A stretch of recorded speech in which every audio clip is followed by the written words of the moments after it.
So, by the end of this episode, you'll understand why quiet doesn't always mean disengaged, and how knowing someone's temperament can change the entire approach to communicating and leadership. Welcome back to another episode where I help younger physicians decrease stress and increase income by transitioning from corporate to independent practices, even without any business experience. So, in this part 2 episode on temperaments, you're going to learn how to identify greens and blues on your team and what they need from you. You'll also find out why these temperaments are vital for team stability, emotional safety, and burnout prevention. And lastly, you'll learn how knowing your team's wiring can help you delegate better, hire smarter, and even improve patient relationships. So we're back with Ellen Gray, the director of certification at I Said This, You Heard That. And we're back to continue the conversation on temperaments. Last week we covered the yellows and the reds. And if you haven't had a chance to listen to that episode, go back, listen to it, because it kind of explains what temperaments are. We're not going to go really in depth on what the definitions and how we got to the temperaments, because we really want to focus on the greens and blues. Because, my wife is actually a blue. Or isn't she a green? I have to look at that again. She's going to kill me for not knowing this off the top of my head. But nonetheless, thank you, Ellen, for coming back on the podcast, the Independent Physician's Blueprint, where we help physicians understand how to decrease their stress and generate wealth in this crazy world that we're living in. And I think this is important in helping them understand who they are. And without their knowledge of who they are, they really can't help anyone else. So thank you for coming back. You're welcome. Thanks for having me. So tell us, we talked about yellows and blues. We found out that your husband was a yellow and you're a blue-green. I'm a blue. No, red. Yeah. Blue-red, purple, right? That's right. And I'm a red. So what about the greens and the blues? Tell us how and what are their characteristics? Yeah. So I don't know if you listen to last week's episode, you remember that the reds and the yellows shared the fact that they were extroverted. And so what the blues and the greens, what we're going to talk about today, what the blues and the greens share are the fact that they are introverted. And our definition doesn't have to do with where you get your energy. We are talking about communication. And so for blues and for greens, they're introverted, which means their thoughts and emotions go inward first. They are internal processors. They have filters, sometimes too much of a filter. And so they think before they speak. So that's what the blues and the greens have in common. They are more quiet, reserved people typically. Now, just like the reds and the yellows from last week, there is one thing that differentiates a green and a blue, and that is their task versus people orientation. So our greens are people-oriented introverts, which some people think, well, that can't be possible. But it can, because when we're talking about communication, greens, like I said, their thoughts and emotions go inward first, but they're people oriented. So they will choose a person over a task every time. They love fostering connection and relationships more than getting things done.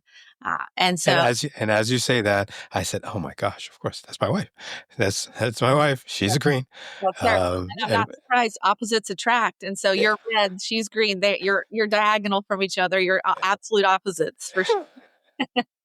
My husband and I are as well, and we can be the most dynamic combination, which we can talk about later. But so for the blues, they are introverts, but they're also task-oriented introverts. So they will choose a task over a person. They will choose getting things done. They are our list makers, our planners. They love calendars and maps. They just like, for example, I like to make a list, and I'll even put things on the list I've already done just so I can check it off. Okay. Like yes. we love a list. We love accomplishing things. And so that's the difference. The greens are quiet, people-oriented people, and the blues are quiet, task-oriented people. Mm-hmm. And I think one of my sons is a blue, and he wanted to be an engineer at one point and fly planes. Passion for him, and he doesn't like close contact with anyone. He just like to kind of stand back. So it's very, very interesting to hear and see. all the different temperaments, even in the kids. You can have 4 kids have 4 different temperaments. That's right. And You've got to learn how to parent them differently. we didn't even talk about that in the first episode, but that's a the more kids you have, the more difficulty you have in dealing with their different temper because they're going to want different things at different times.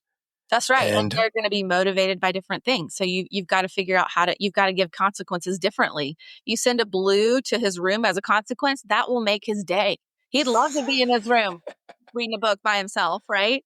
You send a yellow to his room and it's the end of the world. huh, So you've got to figure out, and that's another conversation for another day. But it is. yeah, yeah, But this is a great example in life and in our working world. We work with every different color. And so it's really important to know the people around you. First, you got to know yourself because you can't give what you don't have. You've got to know yourself well enough to live in your strengths that's right. and to know the people around you well enough to go, okay, how can I speak to them in a way they can understand? Because, like we said last week, our last episode, everybody is looking through colored glasses. So, again, if we're talking about the blues, they wear blue colored glasses. They see the world through blue lenses. A blue and a green can be looking at the exact same thing, but they perceive it differently because, Yeah, again, the greens have green tinted glasses. And so it's just a great way to help people understand that though we do see the same things, there's not necessarily right or wrong way to describe it. We just have different ways of thinking and yeah. different ways of speaking. And so what are some of the needs of a green? Let's say they like people, they like to connect. Is there something that would really make them have a bad day? What are the things that they really, really need? Yes, I'm glad you brought up needs. There's each temperament has 4 innate needs, and we can't get into all of it. But again, I'll plug the book. I said this, you heard that. It's got all this in it. Yeah, yeah. But the highest need for a green is harmony. That Ah, is the number one. So if a green's going to have a bad day, it's because their schedule is super stressed. People around them aren't getting along. There's conflict everywhere. That is going to send them in a tailspin because having peace and harmony is their number one innate need. oh, so and what about the blues? What's their Blues. need? So the number one need of a blue is safety. And that's, of course, physical safety, but also relational safety. So for them, if they are feeling like they're in a bunch of relationships that they don't feel safe in, they're just going to crumble. They're not going to talk. They're going to shut down. Blues have a lot to bring to the world, but they first need to know that the people around them are trustworthy before they're going to talk and share. So we've gone through the 4 temperaments, Right. and these temperaments, actually, the blues and the greens, seem like they're more the mellow Yes. kind. Yeah. Um, what happens if once you get to know these temperaments and you get smart about them and you try to manipulate? Is there a way to prevent yourself from manipulating others by knowing these temperaments? Because I see that could be a tendency. You know the person is a yellow, you know they're loud and boisterous, and that you can kind of use that against them. Sure, sure. I think that's a fair question. One thing to know, it's funny coming from you, knowing you're a red. Reds only do things that are going to benefit them. So I'm not surprised that you would ask the question. Um, but we hope that, again, people are wanting to and striving to live in their strengths. If they're living in their strengths and they're communicating to others in in the other person's language, you really won't have a need for that, right? Mhm. You're going to know, oh, I know that a yellow is going to be motivated by people and fun, right? We know that. Their 4 innate needs are attention, affection, affirmation, and uh, approval. So the 4 A's, and I said them out of order, which is what tripped me up. Um, so if we know these are their 4 needs, then I'm going to do what I can to fill those needs. Not to get something for me, but you're going to help them be the best version of themselves if you know their innate needs are being met. Right. So if you have goals for the people that you work with, you have goals for your family. The best way all those people will live in their strengths and reach those goals is if their innate needs are being met. And that's again, the innate needs is such a deep dive Yeah, topic. yeah.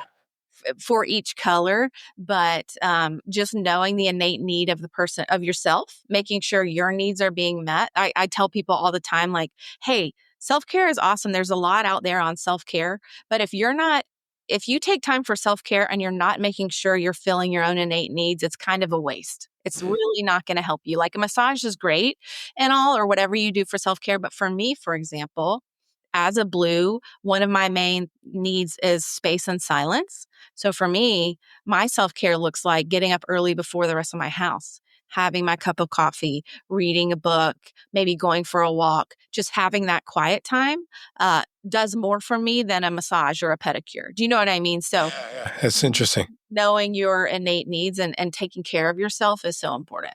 Yeah, and so you bringing up what you said about the Reds wanting to know how to not manipulate is interesting because that is, I think, one of the weaknesses. So if a Red is acting in their strengths, that should never be an issue. That's And right. so that you really need to identify what your weaknesses are before you ask questions like I did. So, Oh, it's a great question. It's a great example for us. yeah, yeah, no, it's great. So, so how does one train themselves in identifying who's who? Because I think that's something I promised in the first episode, and wanted to make sure that we lived up to that promise. And so I kind of know how to identify the Reds because the Reds are like me. How do we identify green? How do we identify blue and be able to maybe the one thing that we can see or notice to identify them? Okay, here. So I'm going to give you all my pro tips, and then Oh, if you can't figure it out from here, take the assessment online. Get the book. There's assessment in the book. okay. It's pretty easy. But so for me, you ask yourself two questions when you're with this person: are they extroverted or introverted in communication? Again, so do they wear their heart on their sleeve? Do they seem like they have a filter or not? That's usually pretty easy to figure out. Are So they if they have a filter, they're blue, they're they're green? they're blue or green. If they don't have a filter, they're just sharing their whole world, their life story. Yes, they're They're probably extrovert, yellow and red. Okay. yellow or red. And then so then okay, I've either got a yellow red or I've got a blue green. Then you think through the people orientation versus the task orientation. Does this person really love fostering connection with people? Or does this person seem more of like a list maker, task oriented person? More interested in accomplishing tasks than maybe hanging out with the group. Hmm. So those are your cheat sheet. If they're task oriented, they're going to be reds or blues, and if they're people oriented, they're yellows or greens. So again, if you've already figured out introvert and extrovert, then you can go, okay, well then based on if they're people or task, now I know their color. Some other pro tips is greens are the kindest, the most innately kind of all the temperaments. And because they are so adaptable, adaptability is one of their strengths. They are harder to figure out if what their color is because they adapt so well to the people around them. Ah, So in if they're around a red, they might seem reddish. If they're around a yellow, they might seem yellowish because we call the greens our chameleons. chameleons. Yeah, I was gonna say. I was Yeah. gonna mention. Yes. So sometimes they're harder to figure out just because they're so adaptable, but everybody else is honestly, once you start practicing this, you can figure people out pretty quickly. So this actually really important. I mean, we're making light of. I'm not making light of it, but this could work for patients. This could work for your team as a leader in your practice. You can identify people who might be better leaders, better office managers, better team leaders by just asking a couple questions. Mhm. And so I think these are really, really cool tips that you're sharing with us. And as leaders, I think, we talked about maybe even having another episode or a similar episode to this on leadership. And I Mhm. wonder if do we have time to chat about leaders and how they can use these tips and tools? Yeah, sure. We can do it. I just want to emphasize I love what you said. Like if you know the temperament of your patient, you will approach them completely differently. They will feel valued by you if you talk to a red like a red. Reds want you to be blunt and direct. They don't want you to beat around the bush. Just tell them like it is. Greens need a lot more kindness, need you to go slow, need you to understand, need to know that you are spending enough time with them. They don't want to feel rushed. So just those are just little, like, it would just make such a difference for everyone, the way you approach patients. And like you said, even in hiring. Now, one thing I would be amiss if I didn't say is every color can be a great leader. Just because reds are the natural born leaders, it doesn't mean that every color can't be a great leader. For example, greens are actually the best leaders of people because they care about people and fostering those connections, right? Hmm. Reds are great visionaries, administrators, keeping the train rolling down the tracks. But you need a blue. A red needs a blue because where the red can see the vision and the destination, the blue will help the red see the potential obstacles, and they're really good at creatively problem solving. So you put a red and a blue together, they're like unstoppable. And so, again, you're starting to see we all need to work together, and we need all the colors in our office. We need all the colors to really maximize our practice, in my opinion. Um, so, So, just as another question to piggyback off of that. So then, are there professions that we as physicians should consider not getting into based on our temperament? And is there research behind that? I'm sure there's tons of research around it that we could ask a college counselor for. I mean, I remember filling out those things as an 18-year-old. Oh, you should probably do this. I'm not sure 18-year-olds know themselves well enough for those to be accurate. But the point of the story is, sure, there are certain career fields that might be better suited for certain people. For example, a blue stereotypically would make a great engineer one day, right? Okay. But that doesn't mean that in the engineering field, they still need yellows. They still need people in the office who are red. Someone's got to lead the company, right?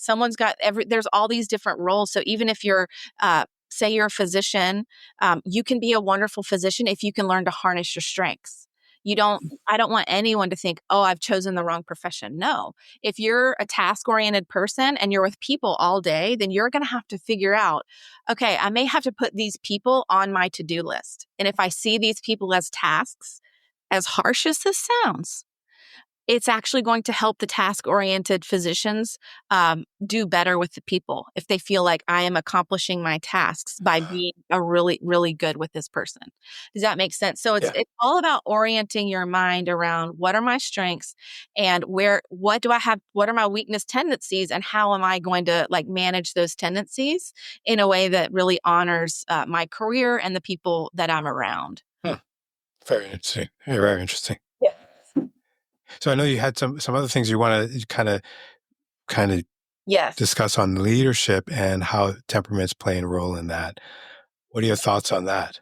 Yes. Okay. So I'll try not to blaze through this, but this is some great stuff. So for our yellow leaders out there, I know this is really we try to stick to blue green on this thing, but we're going to back to yellows for a minute. For yellow leaders, just know yellows bring balance to conflict and problems. They have an unmatched force of enthusiasm and encouragement, and they have a genuine desire for team success. They really want the whole team to thrive more than anybody else. If you're leading a yellow, so say, Jude, you're red, you're leading a yellow. Some things to do when you're around your yellow coworkers: be positive, make eye contact, listen to their stories, and then take them serious when needed. Like I said, they want you to know they can be serious. What you don't want to do for yellows on your team is be too serious. You have to show them you can lighten up a little bit. You're not always business all the time, which is hard for reds, as I understand. Um, you can't demand perfection. Don't require them to always be on. You've got to give yellows some time to be wiggly, to be silly, to be goofy. They've got to have some space where that's okay. And then don't consume all of their free time, because yellows need fun. And so you've got to let them have that in their world. So for, you want me to move to reds? Yeah, yeah, for Okay. sure. I'll just quickly, red leaders, they're visionaries that can keep things moving towards accomplishment. They're great at training, guiding, and encouraging their teams. They're productive and they lead by example. So if you're leading a red, if you're the chief leader and you're not red and you have someone red under you, you are going to feel that tension that they want to be in charge because they do. Okay. But that's a whole nother thing of how to lead when you're not in charge. But anyways, when you're leading a red, they want you to speak logically and realistically. They want you to speak direct. They really don't want the fluff. The least amount of words, just get to the point. Encourage their intellect and include them in decision making as much as you can. What not to do with the reds on your team: don't argue with or lecture them. Don't be overly emotional or be too authoritative, and definitely don't embarrass them in front of a group. So those are our top tricks and tips for yellows and red leaders. So that's, and so when you are consulting for organizations, how does that play a role? How do you insert that? Because there may be two reds as leaders. How do you reconcile that? Well, it's through a lot of guided conversations, because when you have 2 or 3 reds in very close in leadership, like that's a lot of chiefs in the TP. It's a lot of people who want to be in charge. So one, again, we're starting with self-awareness. Like, I'm sure those people have felt that tension before, but let's give them language to talk about it. And then let's figure out the same thing I do with my red child. We want to give each red something to be in control of. Give them a lane and let them own the lane. Don't micromanage them in that lane. Just give it to them and go, I totally trust you completely. Just giving those reds ownership will really help them soar. And I think that could be the case for physicians also. If you have, 5 orthopedic surgeons in a room and they're probably going to be reds, you're going to have to give them, maybe each surgeon gets a joint or gets an operating room, or gets different projects, and then the reds have to learn for themselves, soften our edges, and be open to feedback. Be open to, it's not my way or the highway. Like, I know I have that tendency, but if I'm going to live in my strengths, I'm going to be open to collaboration. Right. So it's all about growing in our own, in our own self-awareness. Yeah. For sure.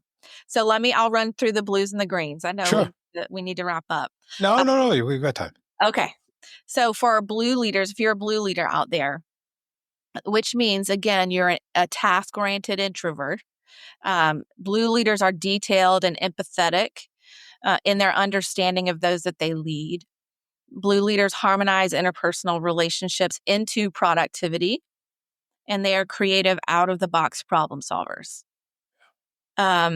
As far as if you're leading a blue, if you've got a blue on your team that you're leading, what to do: give them details. They will thrive on details. If you just say, hey, plan something for us with no detail, they will crumble. So give them as many details as possible. They will shine. Our blues are a perfectionist. Yeah. So if you set them up for success, they will make it as perfect as they can. As I take notes. That's right.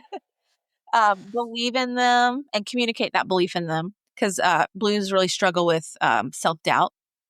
So help them formulate a plan B and be sensitive to their emotions. And then what not to do if you're leading a blue: please don't interrupt them. It's hard enough for them to speak up. It takes a lot of, sometimes, a pregnant pause for them to even talk, to even have the courage to speak up. So when they do, please don't interrupt them. Don't expect spontaneity. If something changes that they didn't see coming, blues have a hard time with change. And sometimes, like the most self-aware ones, just need a minute or two. They just have to sort of recalibrate in their brain, because blues wake up with, like, say you have a pie chart. Blues already know where every piece of their time fits in their pie chart for the day. So when something comes into their pie chart that wasn't pre-planned, they freak out because they don't think they have space for it. It's not going to work. Give them a few minutes. Let them refigure it out in their brain, then they'll be fine. But again, whereas yellows are great with spontaneity, blues are not. And so the more heads up, the more lead time you can give a blue, the better. And then be sensitive to their emotions. I said that. So what to not do: I said don't expect spontaneity, don't dismiss their emotions, and don't join in on the negativity. So, unfortunately, blues have a tendency to see the negative, to point it out, to be judgmental. And so, just don't join in with them because it can become a toxic spiral.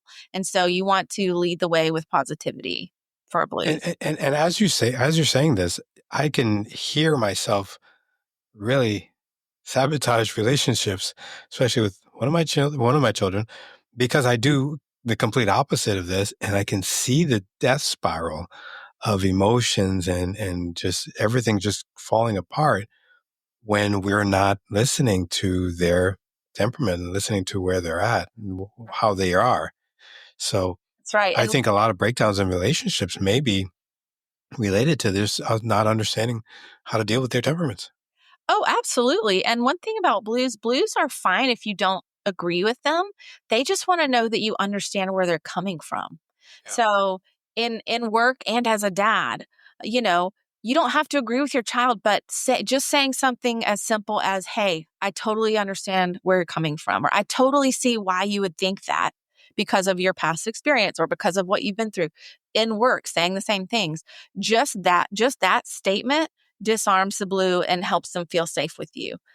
So again, you don't have to agree. Just help them know you understand them. Okay, so for green leaders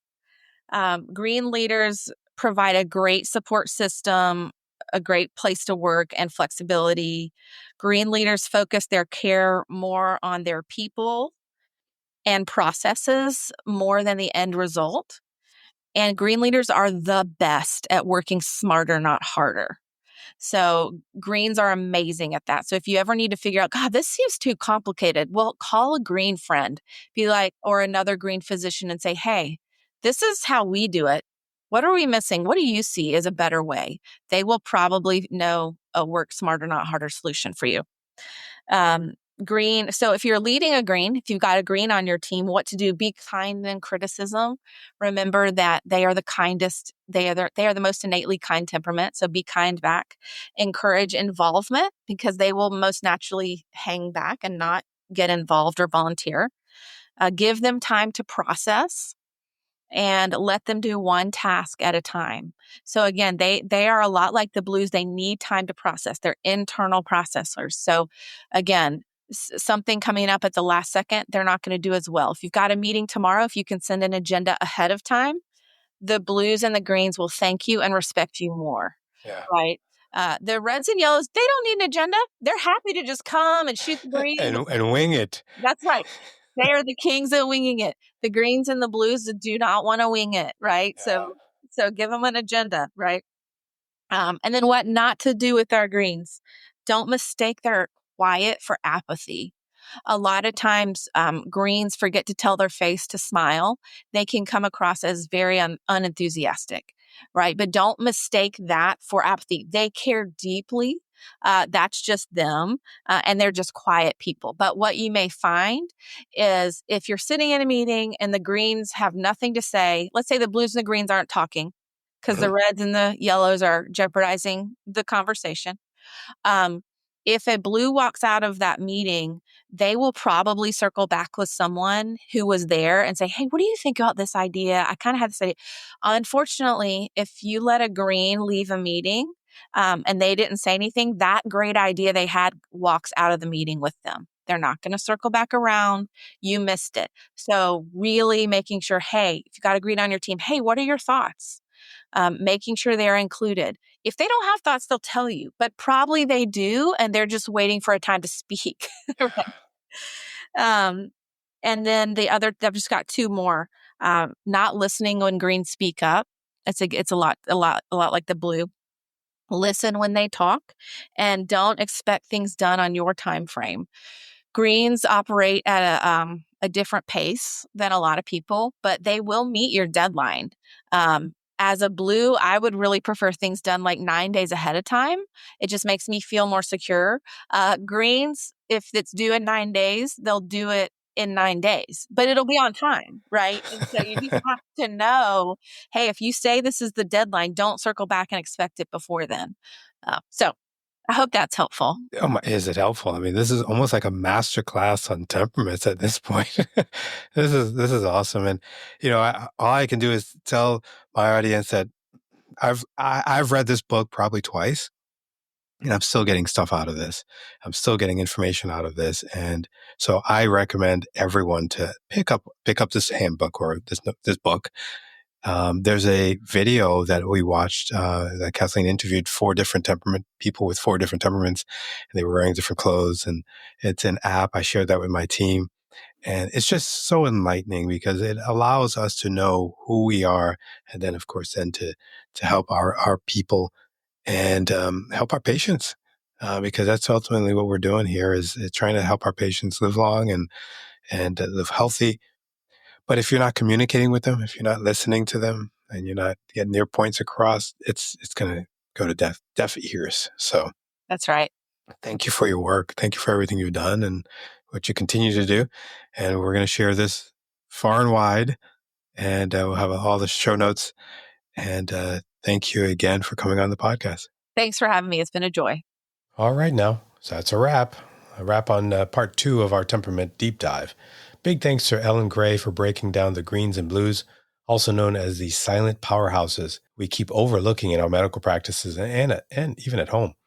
If you're out there leading a team, raising a family, or trying not to lose your mind in team meetings, this stuff matters. Greens and blues might not be the loudest in the room like the reds are, but they are often the glue that keeps everything together. Misread them, and you're missing out on your biggest asset. Thank you so much for listening to the podcast. If you'd like to hear more, subscribe, follow in your favorite podcast app so you'll never miss an episode.